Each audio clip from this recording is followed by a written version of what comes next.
Rabotai, we are back in Elul and we are continuing learning the Chatzar Yosef. We have a month left before the day of judgment. Let's get prepared properly by learning some of the deep secrets of Hashem's amazing Torah. We're in the middle of a long topic here. We're in chapter 15, section 2, page 238 is where we're going to pick up from. Let me just give you some background on what we're talking about over here. We're talking about the people of a city called Beitar. Beitar was a very illustrious, glorious city of Jews, Jewish city, settlement, that was destroyed about 60 to 100 years after the second temple was destroyed. And it was destroyed by the Romans in a very brutal fashion. The story for that is found in Masechet Gittin, like we're starting over here, page 56 in that area, 57a actually.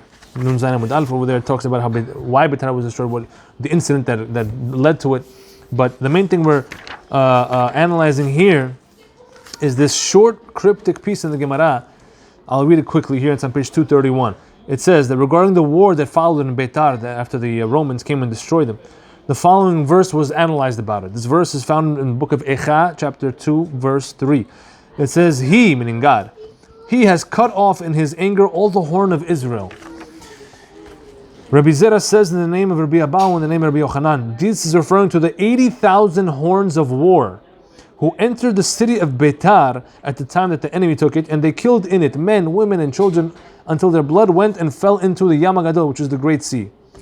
And lest you say the city was close to the sea, so it's not a big deal, you should know, says the Gemara, that it was away from the sea at least a distance of a mil, which is about 1 kilometer. That's what the Gemara says over there. So, horns of war, 80,000 horns of war, that represents the troops, the soldiers that came in.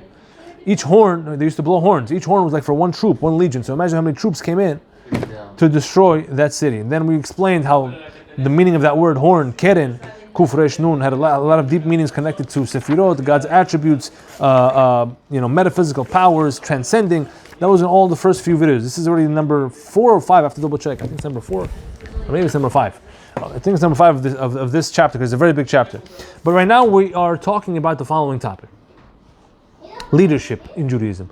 When it comes to leadership, we explained that no matter how holy that person is, the leader is, he has to remember that he's leading people. And those people are not always on his level. And he has to connect with those people and elevate them with him.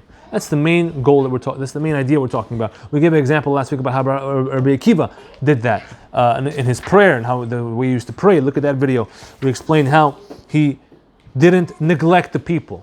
Right? That's a very, very important job. And Beitar, the city that we're talking about, they were leaders in a sense because they were very spiritual. They were very Kabbalistic. Their minhagim were on a very high level. We explained in the previous videos how certain things they used to do showed that in their culture they were very, very high level, always trying to pierce the heavens spiritually in their endeavors. And however, their mistake was, why did they get destroyed? Right? We're asking, what's one of the reasons why they got annihilated the way they did, since they were so holy? And the answer we're giving is that they didn't portray this role the right way, because they were poised to be leaders of Am Yisrael, but they neglected the rest of Am Yisrael. They did not connect with them. They focused on their own transcendence, their own growth, their own, spiritual elevation, and they did not focus on connecting with the rest of Am Yisrael to pull them up with them and connect on their level. We're going to give another example of that mistake that was done by 2 other very, very important biblical figures. Page 238. Who is that? We're talking about the 2 sons of Aharon who tragically passed away, Nadav and Abihu. We'll see how it connects to this. We can see this idea take shape as well in the punishment that was incurred to Nadav and Abihu, the sons of Aharon. Nadav and Abihu were on a very high spiritual plane also. So much so that the pair, these 2, they were considered to be even greater than the pair of Moshe and Aharon in certain aspects. There's a pasuk that we say during Kabbalat Shabbat. I'm sorry, no, I'm mixing up with Shmuel. Excuse me, I continue over here. Yet, back to Nadav and Abihu, they were executed by God at the inauguration ceremony of the Mishkan. At the most happy occasion, they were executed. So let me just give you example, background on what happened. I gave you the footnote in the Torah where to look it up. It's in Parashat Shemini over there. After the Jews, the Israelites in the desert, collected all the gold, silver, and copper, and built the Mishkan according to how God commanded it. They didn't use the Mishkan yet. It stood there dormant until a few months later, meaning it was finished in Hanukkah time, and then they only started using it the following Nisan, which is about 3-4 months later. And the first day of Nisan, Rosh Chodesh Nisan, was considered the 8th day of the inauguration ceremony. So they had an 8-day long inauguration ceremony of when Moshe Rabbeinu did certain special rituals and anointed everything in oil over there, and he was the temporary first ever Kohen Gadol technically, because he was the first one who started using the Mishkan, the tabernacle, and he wore all white clothing. And for 8 days he did all these special rituals, and every day they brought a special sacrifice. On the 8th day, Nadav and Avihu, they made a mistake. They brought a certain fire that was called a foreign fire. Meaning, because what happened was, before they did that, sacrifice was brought on the Mizbeach, on the altar, and a fire came down from heaven to light up that sacrifice. That was a sign of acceptance and a sign of, you did the right thing, that heaven accepted all their work. And then after that, there was another altar. There's 2 altars. There was the one outside, major big one, where you bring, everyone brings their animals. And there's one small one, golden one, that was inside the sanctuary. And over there, only one thing was brought. That's called the ketoret, the incense, this aromatic, special incense that they would burn on the pans. It was a very, very high level sacrifice. That was brought on the inside. So Nadav and Avihu, they took a fire, put it on a pan that was foreign, meaning it wasn't from that fire on the altar that came down from heaven. It was their own fire that they brought inside to the inner altar, the golden Mizbeach, and brought that sacrifice there, and they were never commanded to do so. Immediately after that, another fire came out, a smaller one, came out of the Holy of Holies, which is where God's highest presence was, most concentrated presence, came out, split in 2, and then split in 2 again. So now you have 4. Why? Because it went inside their nostrils and burned them from the inside out. They have 4 nostrils total, correct? 2 people, 4 nostrils. So split once and split again. One pipe, so to speak, one beam of fire into each nostril and burnt them from the inside out. And they also did it. They ended up being in the Holy of Holies when they did it. That's where the fire came out and killed them. And they had to be pulled out of the Holy of Holies by their cousins. So it was a very tragic day, but at the end of the day, it was a very happy day because the whole time it was a holiday. God's accepting our sacrifices. We're finally losing the Mishkan. So the mourning didn't start until later, until after the whole inauguration was finished. But that's what happened to Nadav and Avihu. And the Torah just gives one simple line, so to speak, to describe why this happened. It says because they brought an esh zara, a foreign fire that was not commanded. That's basically what happened. And the commentators expound this. That wasn't enough for them, or they had to, find more reasons to explain why this happened. That's where we are right now. The commentators offer several explanations as to the sin that they committed, to deserve such a fate, each of which deserves proper discussion in its own accord. I gave a source on the bottom from the Kli Yakar and many others who speak about this topic. So the Baal HaTurim, that's the Tur, very, very important Chacham, who in Halakha and in the commentary on the Torah, he says the following. He enumerated 6 reasons. He gave a list of 6 reasons why they died. Number 1, bringing a foreign fire into the sanctuary that was not commanded, like I explained. Number 2, instructing on halakha in front of their rabbi. Who was their rabbi at the time? Who was everybody's rabbi at the time? Moshe Rabbeinu. What that means is they did something, they acted, and by basically their actions spoke the following message, that the halakha is, in this situation, we have to bring this fire right now into the inner altar. And that was in the face of Moshe Rabbeinu. Moshe Rabbeinu didn't tell him to do that. Right? So anytime you're a student in front of his rabbi, does a halachic action that his rabbi didn't tell him to do, it's like that student is saying, this is what needs to be done right. This is the halakha for this situation, and that's a big problem because you're not allowed. A student is not allowed to answer a halachic question in the presence of his rabbi unless his rabbi gives him permission. Understand? So this could happen even like you're sitting in a lecture.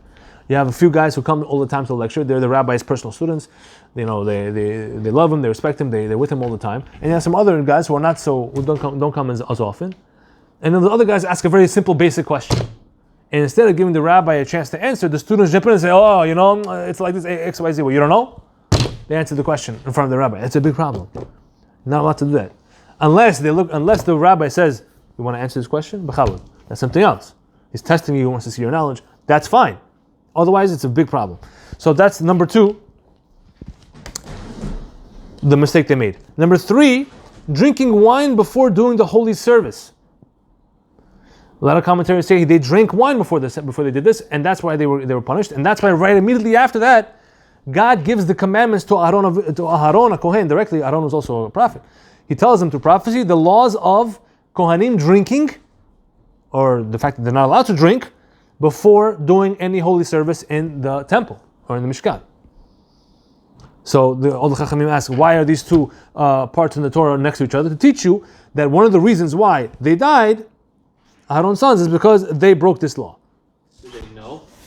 Was the law given, or it came to Aharon after the situation? So we have a rule that Rashi always brings, that not everyone agrees with, but many do agree with, which is en mukdam u'me'achar b'Torah, which means there's no before and after in Torah. Which means just because this paragraph says something, and another paragraph says something right afterward, doesn't mean that chronologically in history this happened after that. It could be that this happened before that. That's what it is. It's a lot of, the answer is really a lot of questions in the Torah. It answers a lot of questions, and therefore we don't really know when this law was given to Aharon, whether it was immediately after or immediately before, whether Nadav and Avihu knew about it or not. You could argue both sides. The next thing, number 4, not having any children, and not even being married for that matter. Nadav and Avihu, they were single, and they didn't have any children. And there's some sources that say that they felt they were too holy, so to speak, too good for any of the Jewish girls. None of them were on their level, and they didn't have any children. That's a big problem, right? The Gemara says in Masechet Yevamot famously, very harsh words. Don't get scared. We're going to get married soon. Amen. But the Gemara says in Masechet Yevamot, anyone who is not osek bepriya uvriya, which means anyone who doesn't indulge in the mitzvah of being fruitful and multiplying, in other words, having a son and a daughter who also will have children. That's the definition of rule. Anyone who doesn't do that, it's as if he spilled blood. That's the language of the Gemara. As if you murdered. The way I understand it is very simple. Every man is commanded in this mitzvah because he's born within him. He's created within him, having the power to create other human beings, the potentiality, right? Only men have that. Women also to an extent, but men are the ones who are commanded to do it. They can do it much more than women. Women have a limit in how much eggs they're going to have in their life, how much eggs their ovaries are going to ovulate in their life. But men, billions and millions of seed. The potentiality for life, for creation of life in a man is unbelievable. And if you don't do that, it's as if you spilled blood. Whose blood? Your own descendants that you didn't bring to this world. Right? So Nadav and Avihu didn't do that. Didn't have children. Number 5, says the Baal Durim, setting their minds to overtake the leadership from Moshe and Aharon, meaning they were plotting already that when are we going to become leaders over our father and our uncle, Moshe and Aharon. They couldn't wait for that moment. And number 6, not seeking counsel before acting too hastily. Yes. Those are the 6 reasons the Baal Turim brings. He learns these 6 reasons from the fact that the word otam, Aleph, Vav, Taf, Mem, which means them. In the verse Vayikra 10:2, which is found in that topic about them, it's written with an extra letter, Vav. Usually it's written Aleph, Taf, Mem, and the O sound is just made with a little dot, a little cholam, which is a vowel after the Aleph. But in this instance in the Torah, it's written with the Vav. The Vav is extra, and the Vav has a gematria, a numerical value of 6. From there, the Baal Turim learns that there are 6 reasons why Nadav and Avihu died. To be honest, there's other reasons brought as well. But look at number 39. Still, it seems difficult to limit their mishaps to just 6. There's another book called Strive for Truth, which is Rav Dessler. There's an English version of it. If you want to see the English version, it's part 6, page 24. Over there, he lists 10 reasons collected from different sources. So these are the 6 main ones. There's other reasons that other Chachamim also attached to this. But you get the idea.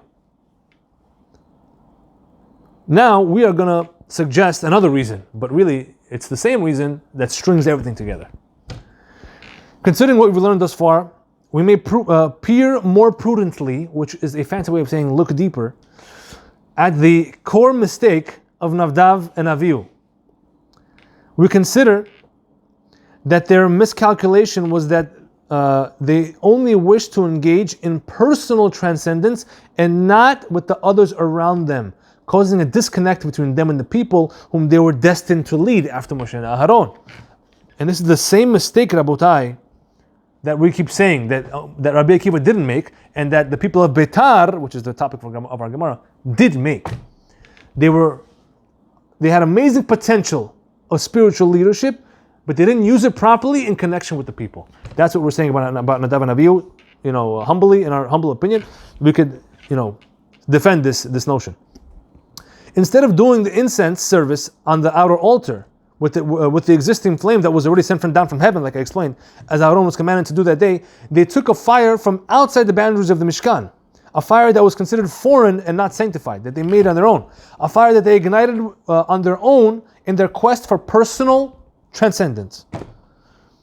Look at number 41. Rabbeinu Bachia writes in the name of the Ra'abad, the reason for why they thought not to take from the existing flame on the outer altar.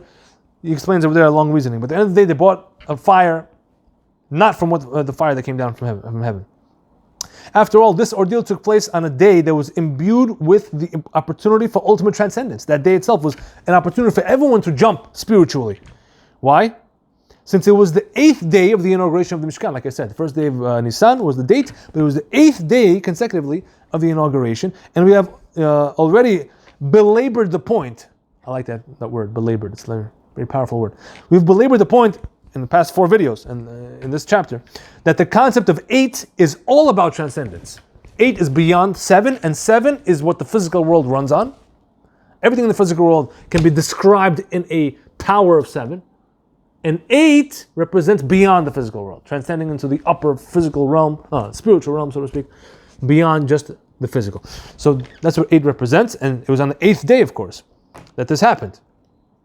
The Mishkan, and that's what they wanted. They wanted to take advantage of that day and personally transcend as far as they could, jump up to God as close as possible.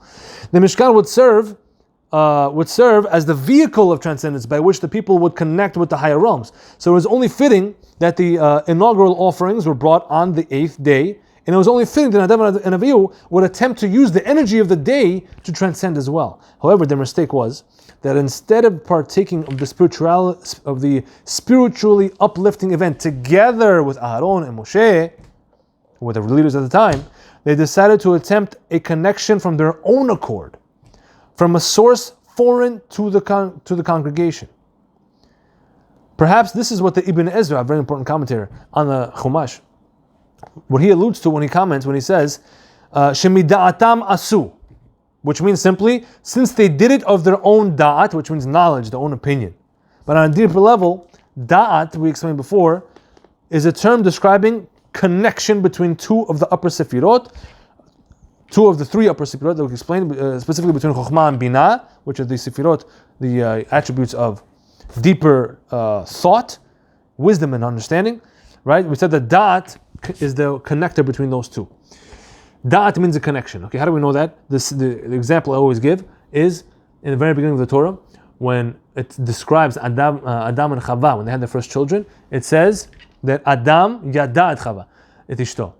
It says that Adam knew his wife and they had children, and she became pregnant. That's what it says. He knew her and she became pregnant. So knowing, what does it mean?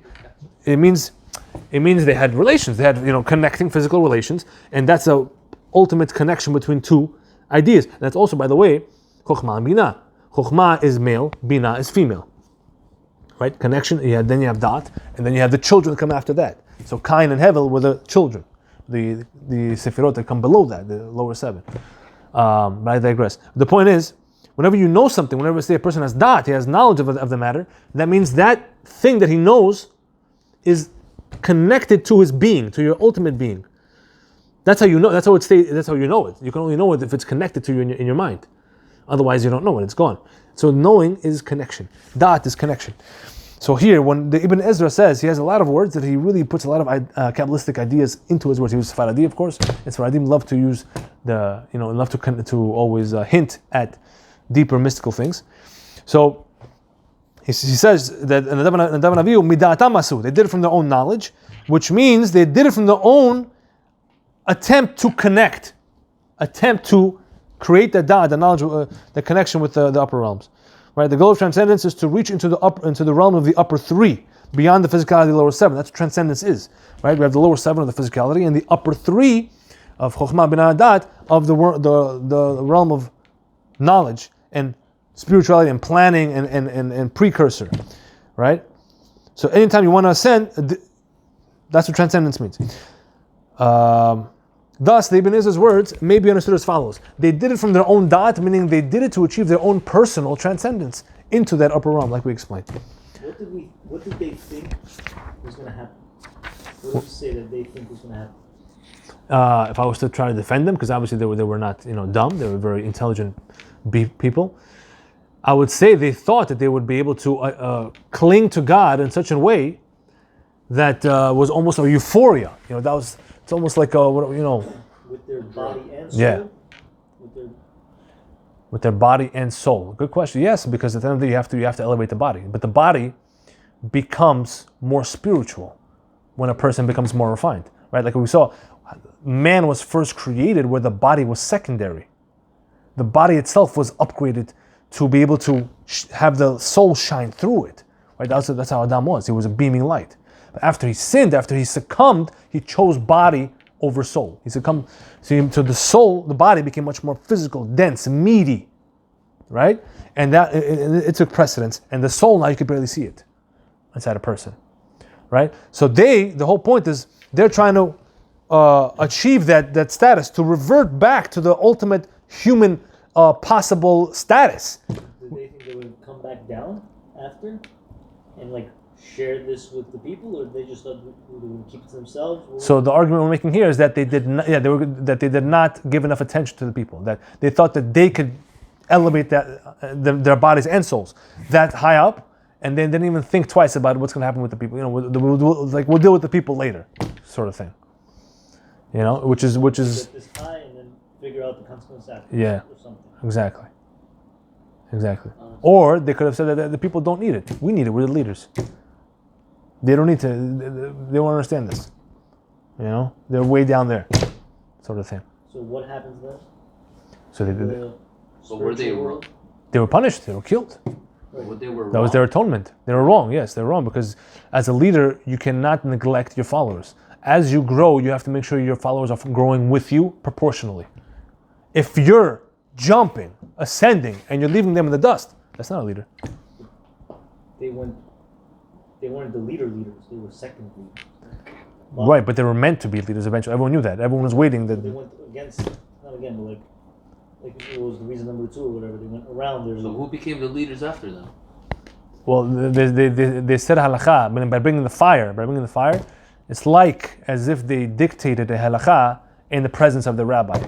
That they said, no rabbi, the halakha is like this. We have to bring this fire from outside. Right? That was different. That was a mistake in its own right. So what was their punishment besides dying? What was their punishment after all this? I don't know. They went to heaven and God dealt with them after that. But they got killed in this world as an atonement. They got killed and they went straight up to heaven. They didn't. Well, what happened? I don't know. Could the sin have been like you'll get killed and then everything else will be correct? Yeah, of course, definitely. Anytime a person dies in this world, it's atonement. 100%. It's atonement. Yeah. So that sin was atoned for to their death. 100%. Who was the leaders after that? Moshe and Aharon continued, but then when Aharon died, Elazar took over. That was his third son, because in that when they were the first 2, they were older. Whose third son? Moshe Rabbeinu's? No. Aharon had 4 sons. Moshe Rabbeinu had 2 sons, but we hear nothing about those 2 sons. We don't know what happened to them. There's different theories about them. Gershon and Eliezer. Nothing at all. We don't know what happened to them. They never took a position of leadership after Did that. they have kids? We don't know. We have no record of them. Why? It's crazy because the Torah talks about all the genealogy of all the family of Levi and all of Moshe Rabbeinu's cousins and the Kohanim, but it doesn't talk about Gershon and Eliezer. Why? It doesn't enumerate them. We don't know what happened to them. There's so many different theories out there. What are the theories? If you don't want one theory that you know. I forgot. Honestly, I forgot. I have to look it up. I It was thought a while it was ago. Moshe's kids, the ones that never had kids. But apparently it's Aaron's sons, these two. This whole time we're talking about Aharon's two sons. I understand Aharon's that, first but two sons. Moshe's two sons never had the same experience as them, like they don't. We don't know. The Torah doesn't speak about them after they were born. That's the point. Okay. The Torah tells you relevant things that you need to know for your fulfilling your purpose and serving God in this world. So, Yeah, but you can't leave that out, bro. well, it must be since it was left out. It's not. I mean, there's a lot of They just don't there's a have lot of discussion, that Moshe Rabbeinu was so preoccupied in his life, so connected to God because he had to be, Okay. So that you he left his wife. No, he stopped living with his wife. Fine. He sent her back to his father. Now that's what he got criticized for by Miriam and Aharon later. Remember? But the father was with them, no? She didn't With who? leave. No, she went back to Yitro, but she didn't have a husband. She wanted her husband. Oh, she went back to She went back to live with Yitro. That's it. He wasn't with them in the desert, He was there for a little bit and he went back. and then she went back too. Yeah. So she did not go to Israel, That we don't know. That I guess not. and maybe they went with her too, the boys. Probably, yeah. They did. The boys did come. They're not Jewish. They did come back with him. Or like they never entered Israel. That I don't know. Perhaps I don't know. Moshe didn't either. Don't forget. But the point is that he was so dedicated in his mission that he left his wife and his children. We don't know what happened to them. So, but here at the end of the day, you can't say he made the same mistake as Nadav and Avihu because Moshe Rabbeinu was the opposite. His whole life, his whole story is he cares about the people more than himself. He sacrifices his own happiness, his own aspirations, his own goals, just to keep the people connected to God. God said many times, let me destroy them. Let me start over from you. Moshe said, no, not going to happen. Wow. Take them over me. I would have destroyed them. You understand? That's why he's Moshe. That's why you're somewhere else. I'm not going to say your name. You're on camera. But that's why you're you and he's Moshe. Yeah. Okay? Continue further over here. I want to just do one more paragraph, okay? One more paragraph? Yes. So we might say that the extra letter Vav in the word Otam, right? This is the word that the Baal HaTurim pointed out. That's in the verse that talks about Nadav and Avihu. I wish I had the whole verse in front of me right now. It's in Vayikra 10:2, but I don't want to waste time opening it up right now.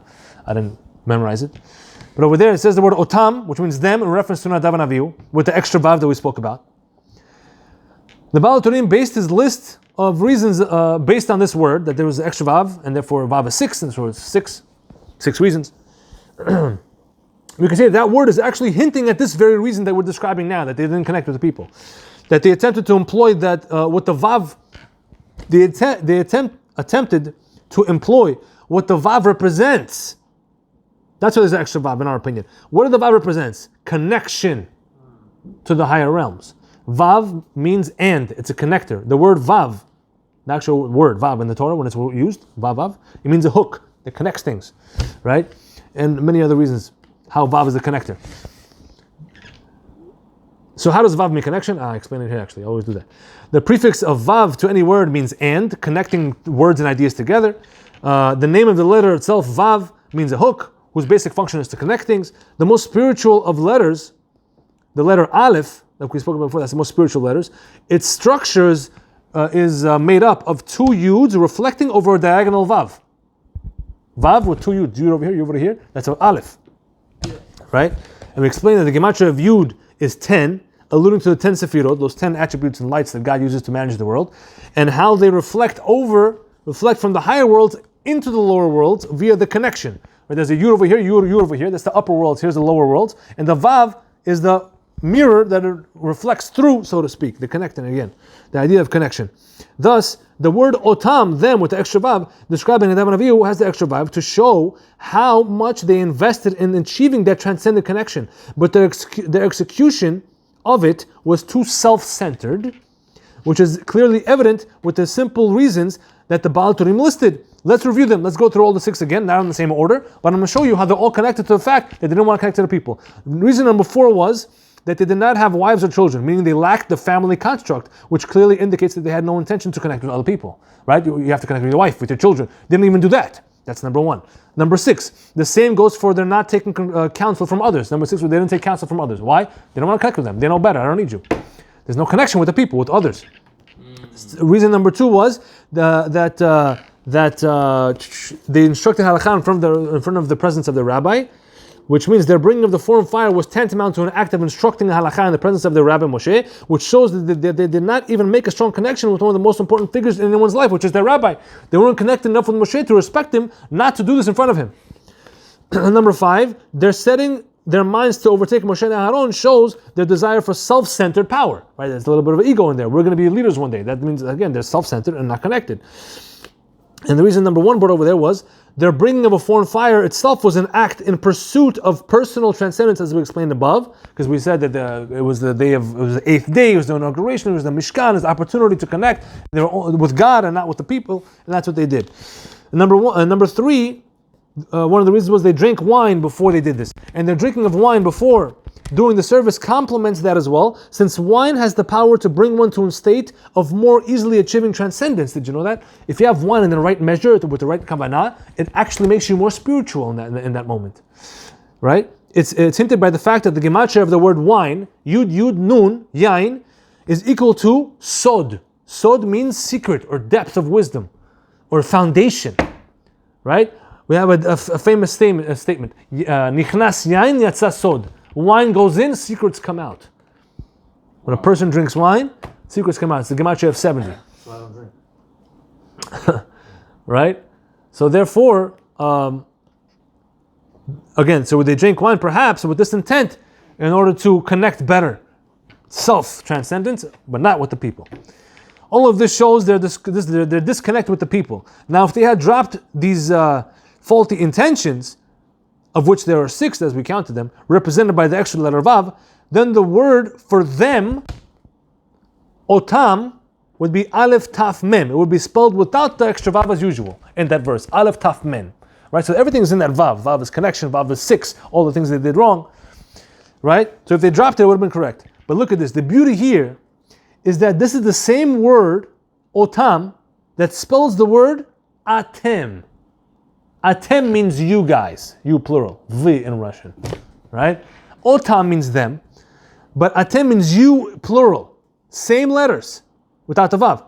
And this alludes to the call for unity and connection with the people, as in the Mishnah Pirkei Avot 2:2 brought above, which we learned in last week's video. So you have to do a little bit of homework to connect last week's video to this week's video. But just to give you a quick synopsis, last week we spoke about the fact, we brought a Mishnah over there from Pirkei Avot 2:2. And over there, Rabban Gamliel was the son of Rabbi Yehuda Nasi, was authoring the Mishnah, and he said quickly over here, it's on page 237, Kol ha'amelim im hatzibur yiyu amelim mehem l'shem shamayim. Anyone who works with the people, with the community, should do so for the sake of heaven, because the merit of their fathers, of the Jewish people, assists them and helps them, and their righteousness is forever. And then it says, Ve'atem, and as for you guys who work with the community, Ani, I, which means God, I count on you that the reward as if you did as if you did whatever you wanted to do, but you weren't able to do because you were working with the community. That's what we said last week, remember? Which means the Mishnah over there changes tense. All along it was third person. That these people and those people and people who work with the community are making a big mitzvah, etc., etc. And then all of a sudden it says, and you guys. And then God says, I counted on you guys. So our question is why? Why does the Mishnah change tense from third person to second person with the word you guys, atem? And we explained that atem was a hint at the fact that God says when the Jewish people are in atem, you're one unit, you're unified. I can call you by one term, atem. You're together. Then that's the ultimate unity. That's when the ani, the I, when a person focuses on himself. How do we explain it? We said that it counts for you whatever you sacrifice of your own growth. That's whatever you sacrifice of your own personal growth still counts as if you did it, as long as you connect to the people. That was the point. As long as you connect to the atem, to the you guys. Over here you change, not you change it. Over here, the vav is the second letter in otam. So Yes. It's the first letter. Where's the? Oh, over there it's ve'atem. It's just and. So ve'atem is you guys. Yeah. And you guys. And Ve'atem and you guys. Yeah. Otam is them. And Yes. atem is just you, You guys. Yeah. but not and you guys. Right. So whenever you make a drasha, the prefix you can drop. So ve'atem, there's a prefix over there with the vav. It's just it's not essential. The main word there is atem. That was and the question there was why is there change of tense? The change of tense is the atem. The vav is not change of tense. It's just the end. That was the focus. So but that's just a little nuance. Okay. So the point is over here. So we're saying, so the word otama they're referring to in Nadav and Avihu is the same letters as the word atem in the Mishnah Pirkei Avot 2:2, and we're trying to explain that there is a similar idea connecting both of them, which is that Nadav and Avihu failed to connect to the people, which means they failed to call the people in atem, which means to unify with them and be called as one atem, which is you guys together as a unit. Again, reinforcing the fact that they didn't connect to the people. That's the point. God is not interested in his subjects sprinting only towards him, at God, at the expense of neglecting the rest of his children. You understand? It's a double whammy. It's two things that have to happen at the same time. You have to grow, but you have to be with the people around you. That is the ideal, and that's what we have to go for. More unity when you use the word us. Anachnu? You're including yourself with the group. Sure, yes, absolutely. You guys or them, you're excluding yourself from. Right, but the way I interpreted it was that Mishnah is speaking to the readers. So it's like the Mishnah speaking to Atem. Who's Atem? Us. Who's us? All of our Jewish people, Am Yisrael, together. Right? Because the Mishnah is speaking to you. That's how I interpreted it. Baruch Hashem. So let's stop over there. Next week, we're going to continue. This chapter still goes on. It's a big chapter. And we're chipping away little by little. Maybe 2 or 3 more sessions we'll finish. Baruch Adonai Olam. Amen. Amen.